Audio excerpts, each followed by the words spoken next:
Hello everyone, can you hear me? Okay, it seems to work.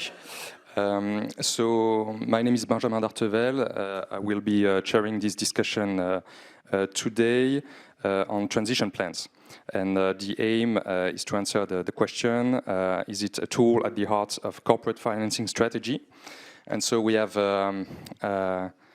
a group of speakers of much experience today, very international. So Mathieu Garnero from ADEME, you can come. So Mathieu is heading a team at ADEME in charge of prospective thinking around environmental economics and financial matters. And prior to that, you were director of the Finance Climate Project. Michael Schmidt, member of the German Sustainable Finance Beirat, which is an independent advisory committee established by the German government. And you have been holding different positions in the financial services industry as well. Florian Roulle, the Vice-President of Finance Montreal, in charge of sustainable finance. Jacques, head of the International Transition Plan Network, which is a very promising network which has been launched to support the development of transition planning. So this is a very international panel, but actually all of you are also French-speaking. So I would be tempted to switch to French, but I'm not making the rules. So we'll stick to English.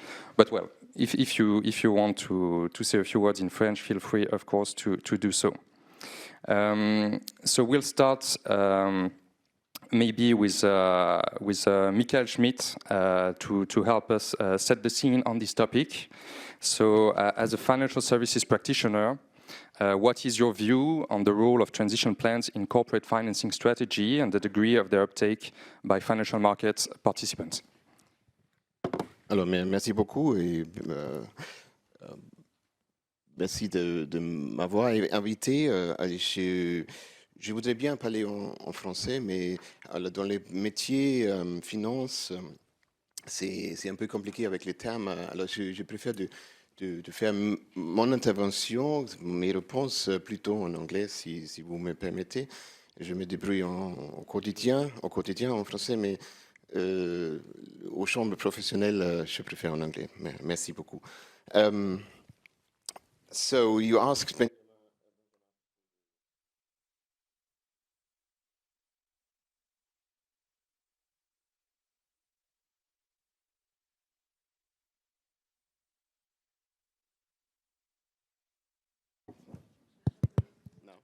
Better now? Okay, that one works. Okay. Well, I think for me and for many people in the financial industry now, and also for the Sustainable Finance Advisory Committee, the transition plans really are the essential tool to make sense of sustainability data, and it's for corporates and for investors. So, and I tell you why. 3 points. They are forward-looking, and in the financial markets we value what is ahead, not what is behind us. So we value the future, not the past. Secondly, they help focus. So what is decisive for the business model? With transition plans, you can actually make the materiality analysis more relevant and combine it with your business plan. And thirdly, and most importantly, transition plans provide context. They are not only about what is your decarbonization strategy and your sustainability goals, but they make the link, they make the bridges to business strategy, to CapEx planning, and also financial forecast scenarios. So allowing for better long-term valuation assessments in the financial markets, so as to better assess, for example, stranded assets. And you asked about the uptake of transition plans. And it's still early days for both, actually, corporates and investors. And I can give you just the results of a study that was released 2 weeks ago. And I organized a conference last week in Frankfurt on that topic. It was It's a study by the University of Hamburg, financed by Bertelsmann and Mercator Foundations, called Sustainability Transformation Monitor. So it monitors the progress of transformation in Germany for the 3rd year already, and it found that in the real economy, so corporates, about 3/4 of companies have incorporated sustainability in their strategy and on the operational level as well. So it is not only something on the side, but it is actually for 2/3, for 3/4 of companies, it's actually deeply enshrined. More than half of those companies also have CO2 reduction goals and are working on them. But only 27% have a transition plan. And only half of those 27 say they are on track with that transition plan. So it shows they have started, but they have not yet fully embraced the transition plans. And among banks, because that study is actually real economy and financial institutions, among banks, it's only 14% who have transition plans. So we still have a way to go, but it has started. And I think what is needed now is really an encouragement by incentives. So, for example, one idea we have talked about in roundtables on transition plans before is when you ask for public funds as a corporate, why doesn't the government also demand that the company that is actually trying to get those funds or projects demands a transition plan, for example? So one can have incentives, and one should also have standards for efficiency. So standards that transition plans can be more reliable, and how corporates can deal better with those transition plans. And they needn't be necessarily set by regulators or by lawmakers. They could come up as industry bodies. So with that, I think they're very important transition plans. People are starting to using them. We should now, from a regulatory perspective, and I talk to Brussels, not discourage that element of transition plans now.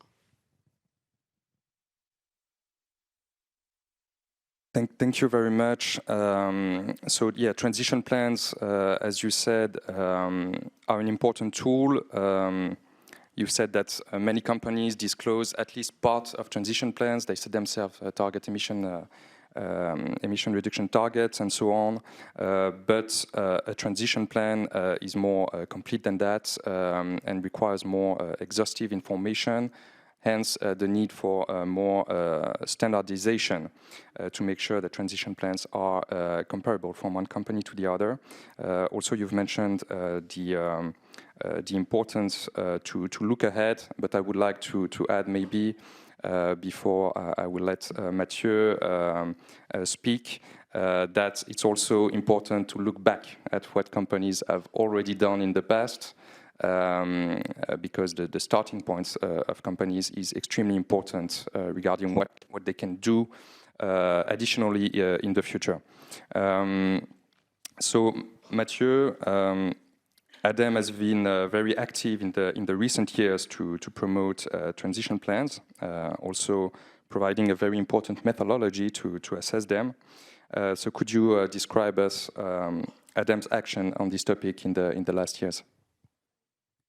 Thank you Benjamin. Bonjour à tous. Je vais profiter de l'opportunité pour switcher en français. Je serai encore plus clair, je pense, pour l'auditoire.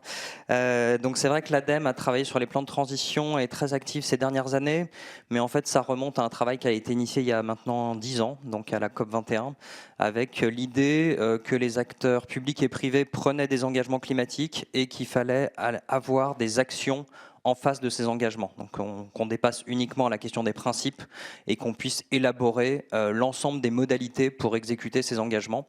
Et ça a été donc l'idée de lancer l'initiative ACT, donc qui est une méthode d'évaluation des plans de transition.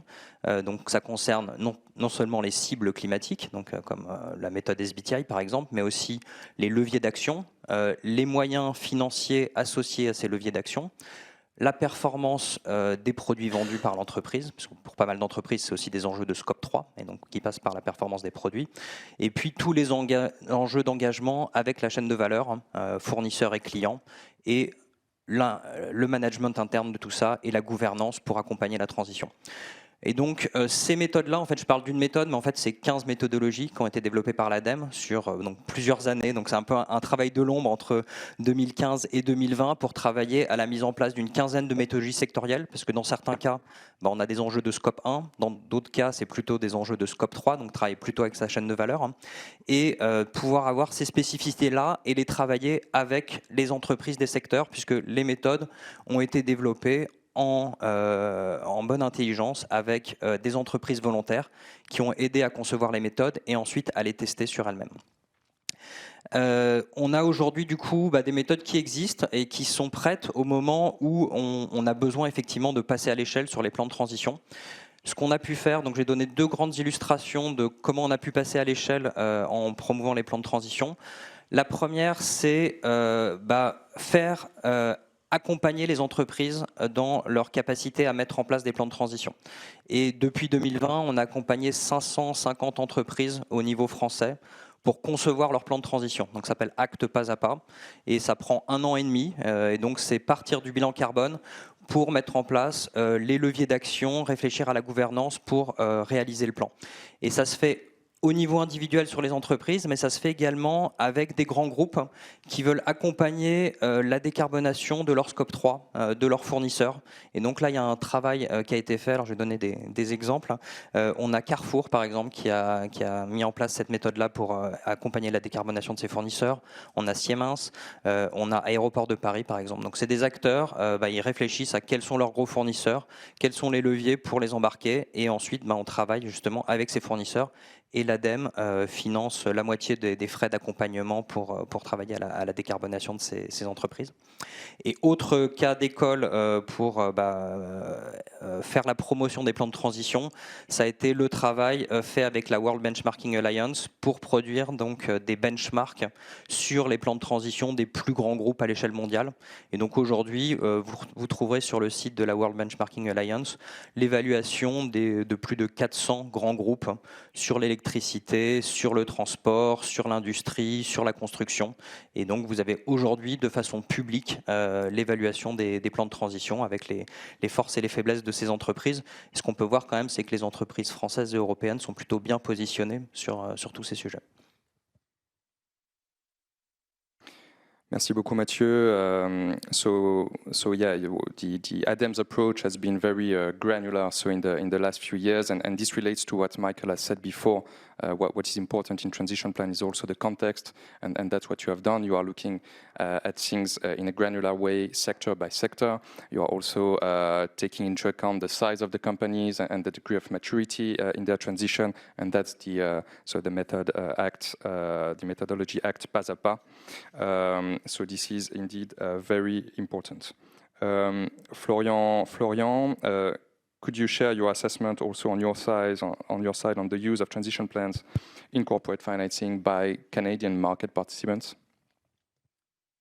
Well, thank you very much, Benjamin. And as Mathieu, I will switch in French since I'm in Quebec, and French is very important in Quebec and in Canada as well. Even if I'm living in Canada and Canadian now, but I'm born in France. Bonjour tout le monde. Alors, merci pour la question, Benjamin. Puis, effectivement, je viens du Canada, donc c'est l'Amérique du Nord, mais c'est le bon côté de l'Amérique du Nord qui vous fait du bien.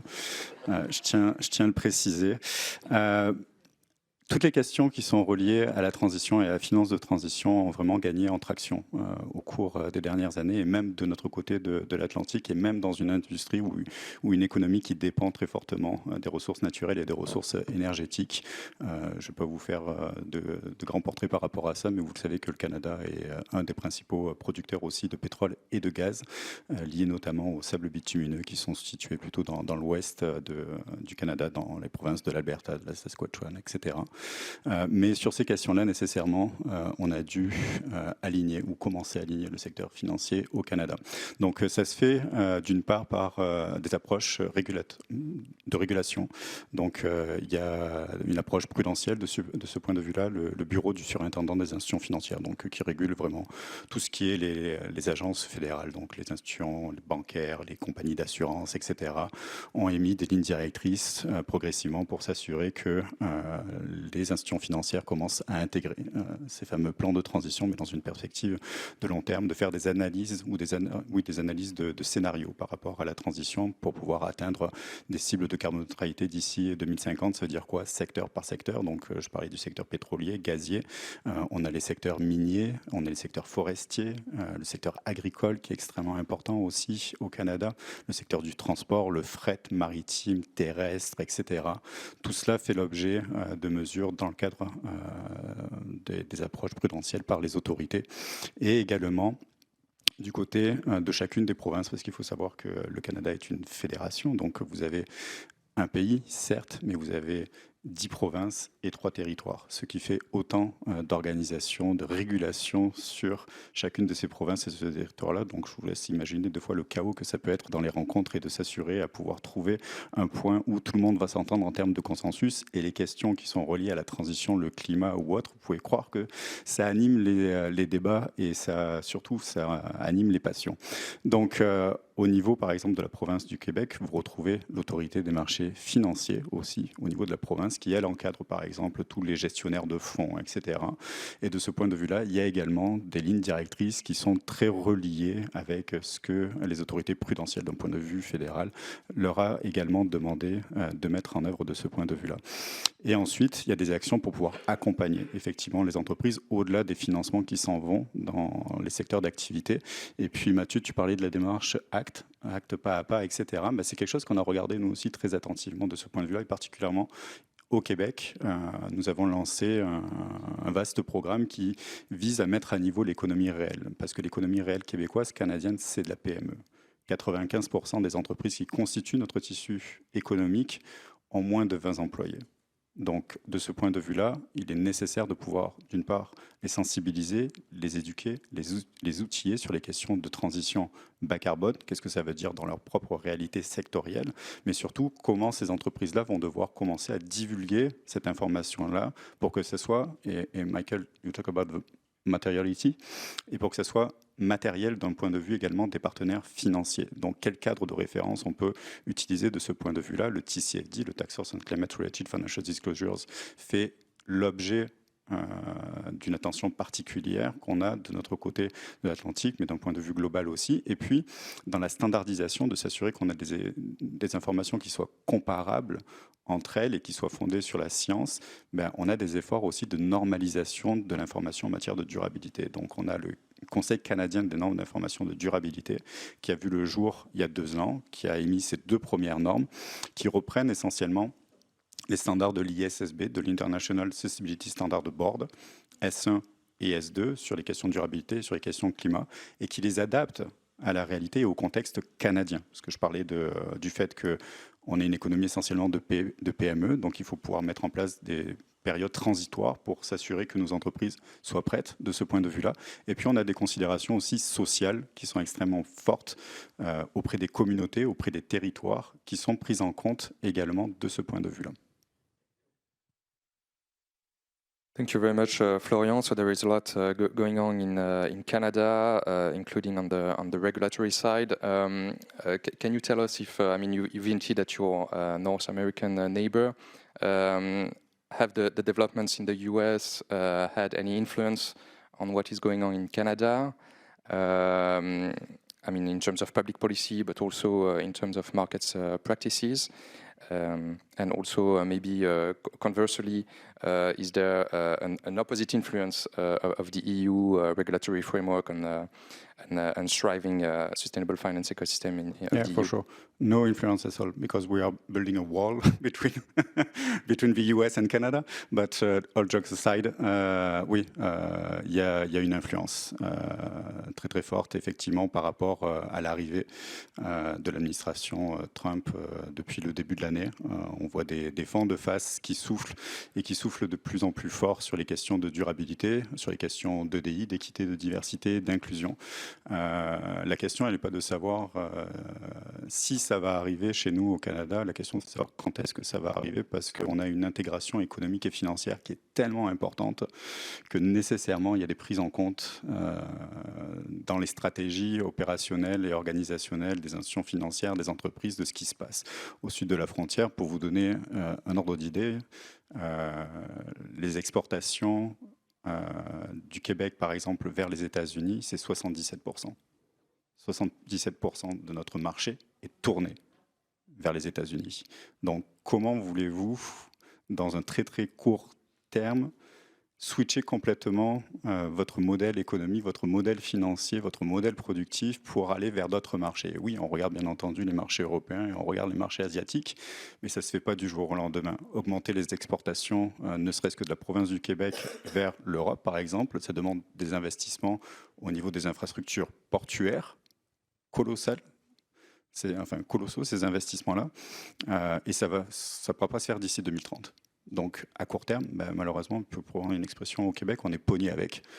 On est pogné avec nos amis du sud de la frontière, donc il va falloir qu'on deal avec ça dans une certaine mesure. Et puis oui, il y a eu un backlash très fort là, sur des questions de durabilité qui avait commencé à aller de l'avant sous l'administration de Biden. On peut penser à la SEC, où il y avait des disclosure requirements on climate change.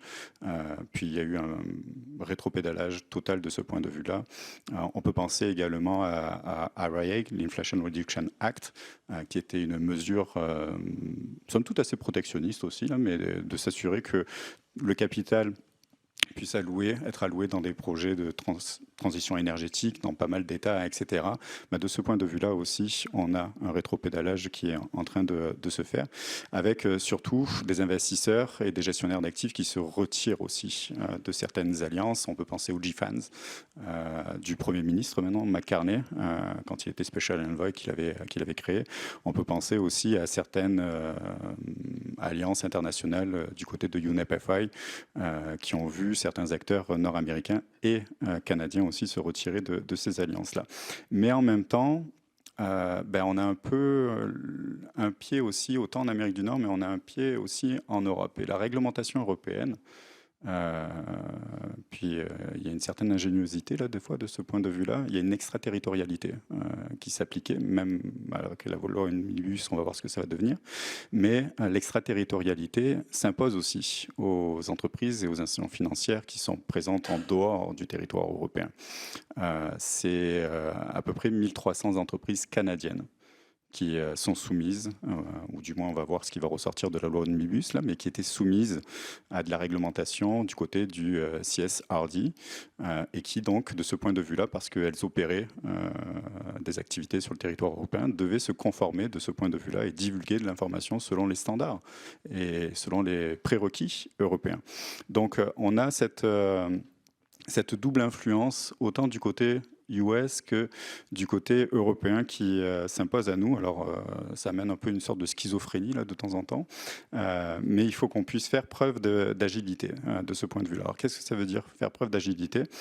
Par exemple, en développant des approches taxonomiques, et c'est ce qui est en train d'être fait actuellement au Canada. Là, on est en train de développer une taxonomie de finances de transition et de finances vertes qui essaye de faire à peu près les ponts entre les deux. Il y a une approche très pragmatique, très nord-américaine du côté du financement, puis il y a une approche européenne qui est centrée par exemple sur les questions de double matérialité, etc., qu'on essaye d'aborder à travers soit le cadre taxonomique pour catégoriser les secteurs d'activité, soit du côté des normes de divulgation en matière de durabilité. Puis, on n'a pas d'autre choix que de faire cela si aujourd'hui et demain, on veut pouvoir rester, on va dire, un peu compétitif d'un point de vue international où on a des économies qui sont interreliés certes avec les États-Unis, mais où vraisemblablement l'avenir est du côté aussi des marchés européens et des marchés asiatiques. Thank you very much, Florian. So you perfectly make the transition for Jacques. Jacques as head of the ITPN, so you have a very wide view of the matter. So what can you tell us on the trend on transition plans that you observe worldwide in your position? Thanks. Merci Benjamin. Je parle aussi un peu français, mais je suis un peu plus à l'aise en anglais pour surtout concernant la transition. So I'll continue in English. We are keeping you guessing.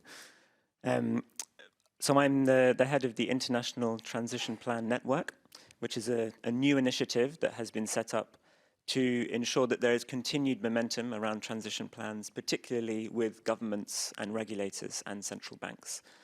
Formerly, I was the team leader for the Transition Plan Task Force, which developed a gold standard for transition plan disclosures.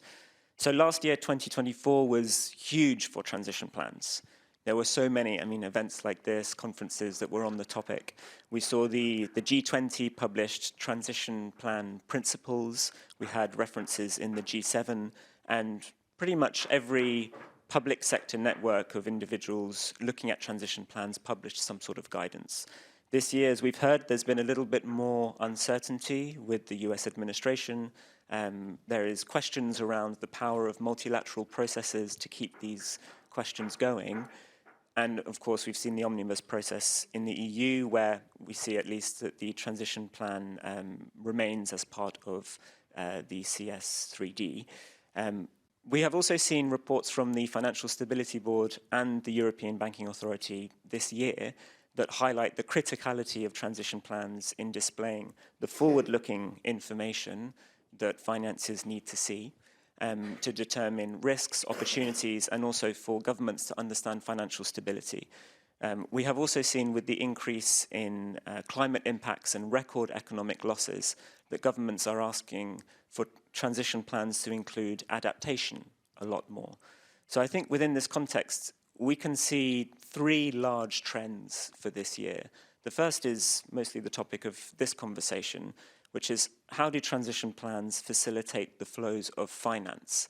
And I think this is really where transition plans get real. And because we have had increased transition plans over the past few years, CDP last year noted that there was an increase of 44% on the previous year of transition plan disclosures. It means we have a lot more plans to look at and to see where financial institutions are using transition plans to allocate finance, particularly in the regions and sectors where it is most needed. And we can also see how real economy companies are accessing finance through the process of developing a transition plan. And so this is a lot more evidence now that we see of the link between transition plans and transition finance. The second trend I'd talk about is the link between transition plans and national climate policies. And again, this is where it gets really interesting, because a transition plan, yes, it is an incredibly useful tool for an organization. It allows investors to make better decisions. It allows regulators to assess market conduct and greenwashing. But that plan contains a wealth of extremely valuable information for governments to be able to say, if I look at all of this information, I can now see where there are blockers in the transition, where there are bottlenecks. And that begs the question, how do you make sure that policymakers are using this information to accelerate the transition, to accelerate a dialogue with markets, to create joint solutions, public and private, about how the information in those plans allows for better policymaking? And I think also in the context of COP30 this year, with an ambition moment around NDCs, we are seeing more companies aligning to national pathways or NDCs in order to strengthen that bond. We are also seeing more investors looking to NDCs, calling for more investable NDCs and the information in those NDCs. So that link, again, is extremely powerful. And the third trend I would mention is this link with adaptation. I think there have been some discussions as to, does a transition plan include adaptation? How is a transition plan different from a decarbonization roadmap or a net zero strategy? And again, going back to some of the points that Michael made, your transition plan is centering your decarbonization goals within business strategy, but it is also looking at adaptation. It is looking at social impacts. It's understanding the environment in which that business is operating. There was some guidance released by the New Zealand government, I think two weeks ago, on transition plans. And it has a very interesting graphic of someone looking down a telescope, and it calls it the carbon tunnel vision, where this person looking down the telescope can only see decarbonization, but they can't see how climate impacts are affecting their business.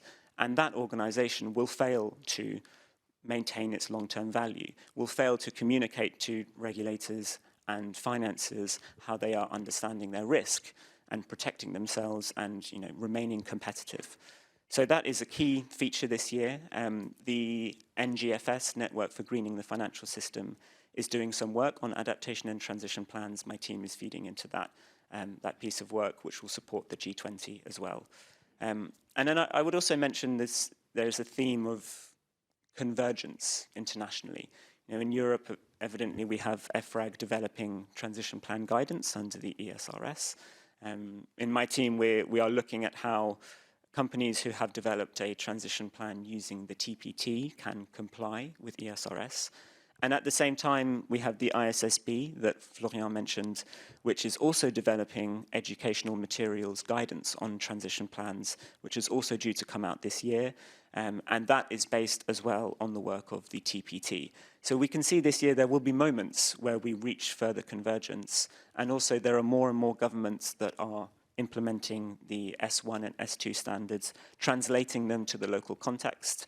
We had the ISSB recently publish a roadmap for how countries can adopt the standards. So over the course of this year, this will only continue, and regulators and policymakers will only become more interested as there are more requirements on perhaps businesses. But there are also many more proof points of how a transition plan is an incredibly beneficial tool for a company to navigate a changing context. Thank you very much, Jacques. So you referred indeed to many regulatory initiatives, and we can see that there is already some degree of convergence, an important one, notably between the CSRD and the ISSB standard. You promote further convergence in transition planning. What are the things that could be done to strengthen this convergence, according to you, and more generally, and I will turn to all the participants here, so take the floor whenever you want, but what can be improved in transition planning, on the public policy side and the financial market participant side? So in terms of improving convergence, one perhaps issue that we've seen recently is that a public sector organization like a market conduct regulator might develop a transition plan approach separately to the central bank. And each of those organizations is looking at a transition plan and wanting different information, but they then might create differing requests from companies. We can also see in the future that there might, as I think Michael mentioned, there could be better uses of that information to inform public lending or investment, or even procurement decisions. And it would be chaos if each one of these public sector bodies invented a new means of asking the market for transition plan information. So what we need is a conversation across different types of public sector organizations to ensure that it's all streamlined and that the requests on businesses are simplified. That's what, in part, the ITPN is aiming to do, is to encourage those cross-regulatory discussions. Pour compléter et faire du pouce sur ce que tu disais, Jacques, au niveau de l'adaptation, je pense que c'est un point sur lequel effectivement il y a une emphase très très particulière qui doit être mise aujourd'hui et dans les prochaines années, parce que malheureusement on n'a plus le temps pour faire face à l'impact des changements climatiques. On voit que 2024 a été l'année la plus chaude jamais enregistrée, et puis vraisemblablement on va fracasser record après record après record. Quand je remets tout ça dans la perspective qui est la mienne au Canada, 2024, les dommages qui sont reliés au changement climatique, c'était 8,55 milliards de dollars que les compagnies d'assurance ont dû débourser à cause de feux de forêt, à cause de sécheresse, à cause d'inondations, etc. Puis ça ne fait que aller en augmentant. Et donc derrière, nécessairement, les entreprises, elles doivent mettre en place des stratégies, non seulement pour mitiguer les risques, mais aussi pour s'adapter de plus en plus aux conditions qui vont être extrêmement incertaine et de plus en plus chaotique sur les questions climat. Cela étant dit, il y a d'autres aspects que je pense qui doivent être avancés sur les questions de transition. Il y a la question de la justice sociale dans la transition. Puis ça, je trouve qu'on n'en parle pas suffisamment également. On a un focus et je pense qu'il est nécessaire effectivement de pouvoir relier les stratégies de transition avec la performance des entreprises, de s'assurer qu'elles aient les cash flows, de s'assurer qu'elles aient les capex, etc., qui permettent de soutenir leur transition. Mais derrière une entreprise, derrière des actifs, il y a des hommes et il y a des femmes. Puis il y a des secteurs qui n'ont pas d'avenir dans un monde post-carbone, les secteurs qui sont extrêmement intensifs en matière de gaz à effet de serre, je parlais du secteur oil and gas, etc. C'est quand même, pour nous au Canada, c'est un quart du PIB qui relève directement de cette industrie-là, c'est 2 millions de travailleurs qu'il va falloir accompagner. Donc ça veut dire quoi en termes de requalification? Ça veut dire quoi en termes de rehaussement de compétences? C'est quels secteurs qui vont, eux, émerger, dans lesquels on va devoir les accompagner? Donc pour en revenir à la question des politiques publiques, c'est aussi cette réflexion-là qui doit être adressée sur les questions de plan de transition. Donc la justice sociale dans la transition, elle doit faire partie intégrante des éléments sur lesquels les entreprises se posent. L'autre élément que je pense et qui est relié aussi à cette question de justice et qui n'est pas une réalité qu'on a beaucoup en Europe, etc., mais c'est les Premières Nations, les peuples indigènes, les peuples autochtones. On a cette réalité-là au Canada et dans d'autres régions du monde également, où ces communautés sont présentes sur des territoires où il y a énormément de ressources énergétiques, énormément de ressources naturelles, etc. Donc il faut prendre en compte aussi la perspective qu'ont ces communautés-là par rapport à l'accès à la terre, à l'accès aux ressources en eau, etc., dans les questions de transition et de décarbonation. Donc il y a cette dimension qui est certes différente d'une région à une autre, mais qui peut amener aussi des fois certaines saveurs, certaines teintes en fonction des régions et particulièrement sur les questions de biodiversité. Puis ce sera mon dernier point. Je pense que aussi les plans de transition doivent laisser une part importante sur les questions de nature et de biodiversité parce que la question climatique et la question naturelle sont interreliées les unes aux autres.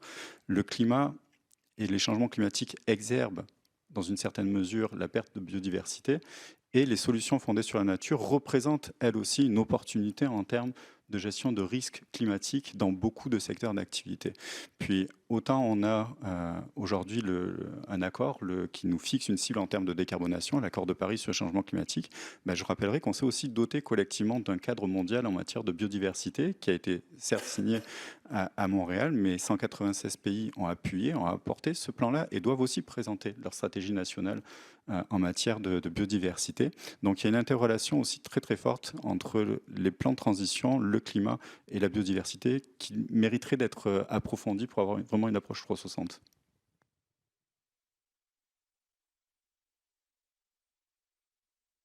Alors pour reprendre sur la question des progrès attendus et des choses qui manqueraient sur les plans de transition, je pense qu'on a au cours des dernières années, était de plus en plus sur une crédibilisation des plans et sur un niveau de détail qui permet de comprendre ce que comptent faire d'un côté les entreprises, de l'autre côté les États et aujourd'hui les institutions financières. Et l'enjeu, c'est de connecter ces différentes stratégies, les stratégies à l'échelle nationale, les stratégies à l'échelle des entreprises.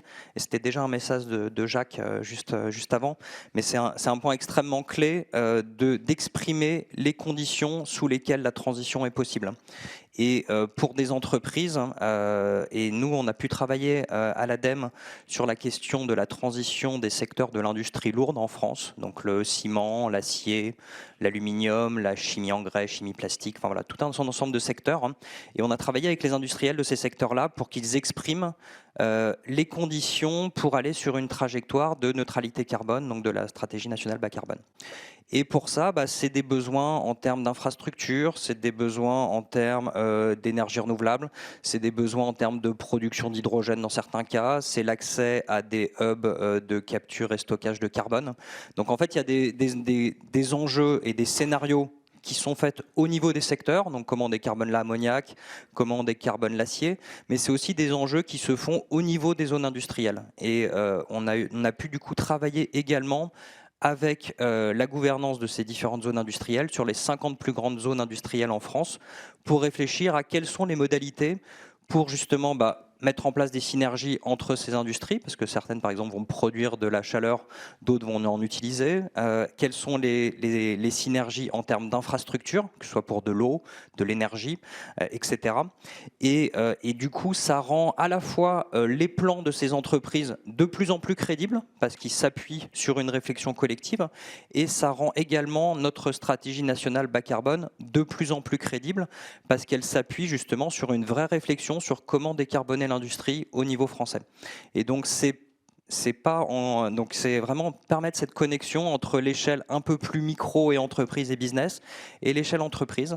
Et je pense que la CSRD, c'est aussi une formidable opportunité pour les entreprises d'exprimer les besoins qu'elles attendent pour réaliser la transition. Parce qu'on a vu qu'on a eu beaucoup d'aides, notamment à la CAPEX, donc des aides d'État, mais on a également besoin d'une commande publique qui accompagne la demande sur les actifs et les produits verts. On a pu voir en faisant les plans de transition sectorielle que de l'acier vert ou du ciment vert, ça coûte deux fois et demi plus cher que l'équivalent carboné. Donc il faut qu'il y ait également une demande, c'est pas tout de fournir des aides pour déployer des sites qui sont décarbonés. Il faut également qu'on ait une commande publique qui accompagne tout ça. Mais donc tout ça se met en place progressivement et c'est vraiment très important que les réflexions des uns et des autres se nourrissent. Et donc également le même enjeu pour les institutions financières, puisque donc leur plan de transition, c'est avant tout le plan de transition des entreprises qui sont en portefeuille, avec l'enjeu de pouvoir rapidement travailler à la catégorisation des entreprises en portefeuille. Est-ce qu'on est, pour un acteur financier, est-ce qu'on est face à une entreprise qui a des enjeux climatiques? Est-ce qu'elle est dans un modèle d'affaires durable? Est-ce qu'elle a un plan de transition? Est-ce que ce plan de transition il est aligné ou est-ce qu'il n'est pas encore aligné?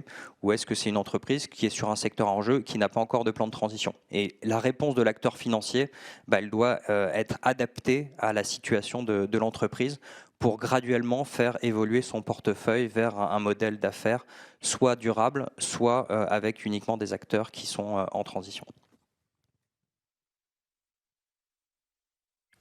If I can just come back to the point of this bridge between the financial reporting and sustainability reporting and transition plans, I think it is very important that while explaining transition plans, while formulating them, they need to also show how these efforts are actually monetized, in the sense, what do my decarbonization efforts do to my CapEx plans? That's fairly obvious, but maybe what does it do to my market share?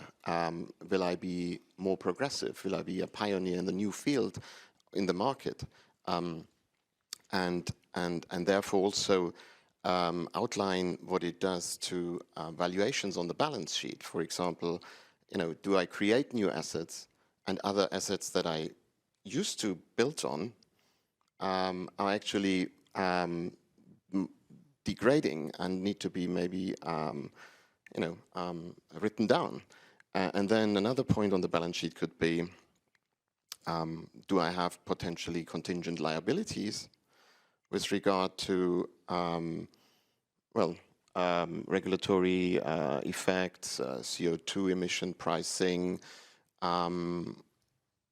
in the lack of insurability of certain production sites. So I think this is very important to elaborate more on. And I think the ISSB, the International Sustainability Standards Board, being part of IFRS, who is the standard setter for financial reporting globally, apart from the US, but we don't have to talk about the US anymore. The importance here is that they are in the position to actually create those links, and the auditors should also make an effort. Because I'm talking as an investor and a financial analyst, and I'm a member of the board of a financial analyst society in Germany, so the SWAF equivalent, part of EFAS. So in order to bring transition plans in the daily work of an analyst or a portfolio manager, it needs to be linked to what then constitutes their judgment, their analysis of future value. And I think that's not to be lost. So, for example, on the balance sheet, the investments made by car companies in combustion engines, even if that has been a very valuable one at the time, and with good with good engineering, especially the perfect engineering from Germany, this may be not valuable anymore because we don't need combustion engines anymore, probably in 20 years' time. And so this is for example, this is just one example. Another example from a German steelmaker, Salzgitter AG. They are leaders in green steel, and they are really committed to transforming their production of steel. And they told me they were typically more sort of the mainstream, a bit of a follower of ArcelorMittal and so on, and ThyssenKrupp. And now they think they have an opportunity to leapfrog, actually, and become a leader in future steel generation.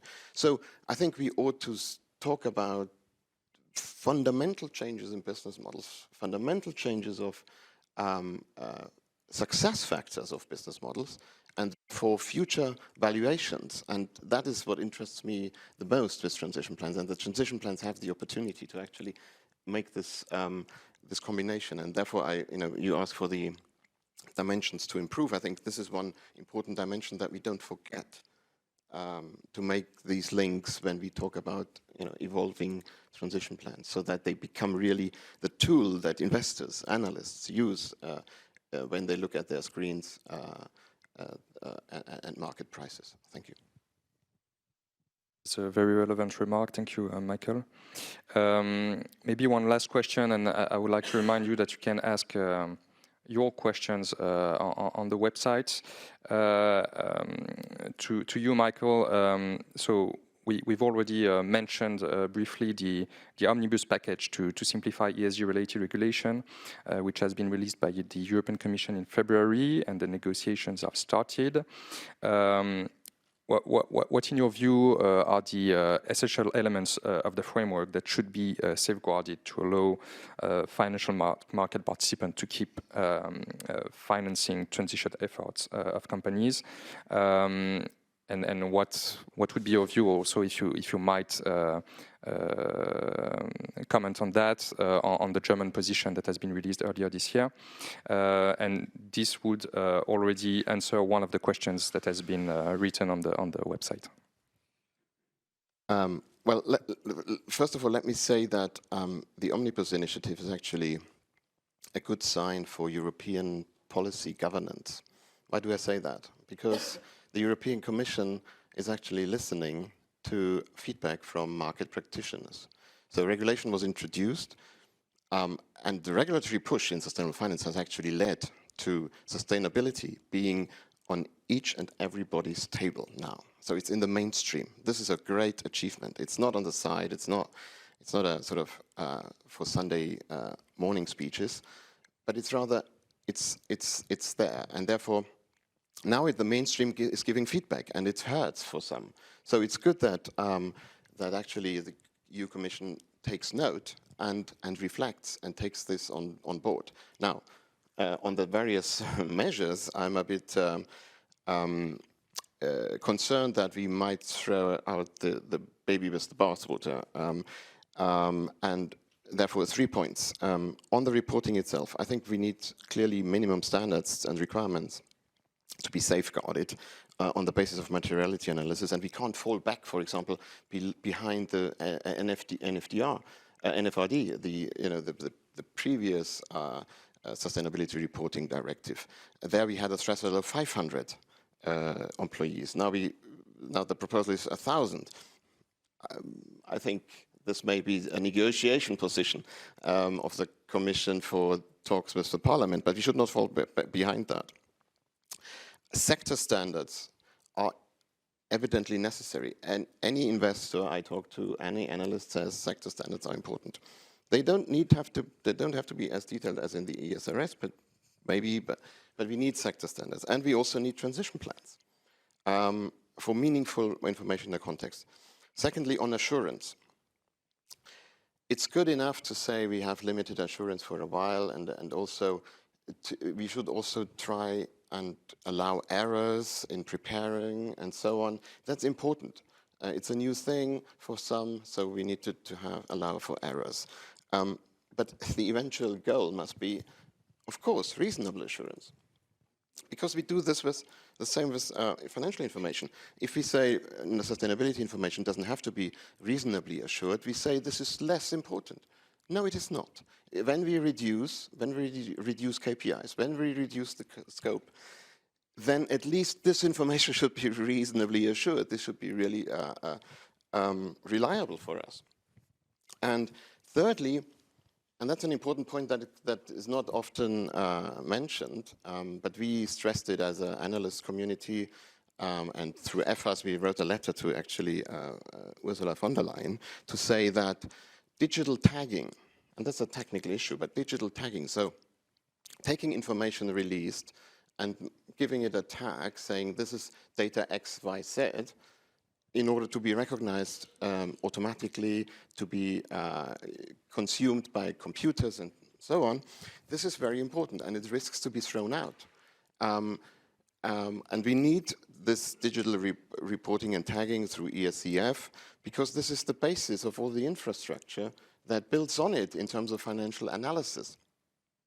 And it should be free of cost, and it should be direct information and high quality information. And there's companies, I know, there's the argument, and we have that in Germany too. Well, we have AI, don't we? We have artificial intelligence. So, you know, you just come out with a report in PDF and everybody can analyze it through AI. I think this is very laughable as an argument. Any quant person I know, I'm not a quant, but any quant person I know says, to have a good analysis, you need good data and very well structured data and not unstructured where you don't know where it comes from. And we need also this, this digital tagging because we then have direct information from companies and are not relying on all the ESG data providers who, guess what, come from the United States of America. So I think this is very important for Europe's sovereignty and for the infrastructure, also for capital market union. So on your question on the German government, so I'll be brief because we have no government at the moment. We have a caretaker government. The new government is being formed. It takes still a while. And when this letter by the 4 ministries was written, it was actually already the Rump government during the campaign season, election campaign season already. So I would not place too much emphasis necessarily on this letter. However, last week we had also, from the operational level, we had someone from the finance ministry speaking, and she made 3 important points, I think, that will kind of show where policies are going. First, there's an emphasis on pragmatism and efficiency in terms of the regulatory process. So international frameworks, best practice, taking that more on board than minutiae regulation from Brussels. Secondly, focus on an impact of regulatory measures, not just try to come out with every idea, but rather focus on what works to achieve the goals we have. And so thirdly, I see some questioning in the ministries of the role, the value added of regulation in itself, in terms of what can be done by law, what needn't be done by law, what must be done by law, rather than trying to do everything by law. So I think this is a more principles-based approach that I read into this. There's a bit more pragmatism. You mentioned pragmatism. So that's what I see coming. But the letter itself, we were also, from an advisory body perspective, we were not particularly happy with all whatever was in it. We were happy with some comments, but with others we weren't. So I think if we go back to more common sense principles-based approach and also pragmatism, I think that probably is a good guess for the new government as well, I guess. Thank you very much. Maybe one last question, because we are already running out of time. So someone is asking about, what has been already mentioned by Florian, but what is the ADEME's work on biodiversity transition plans, and what are the trends within the market in this regard?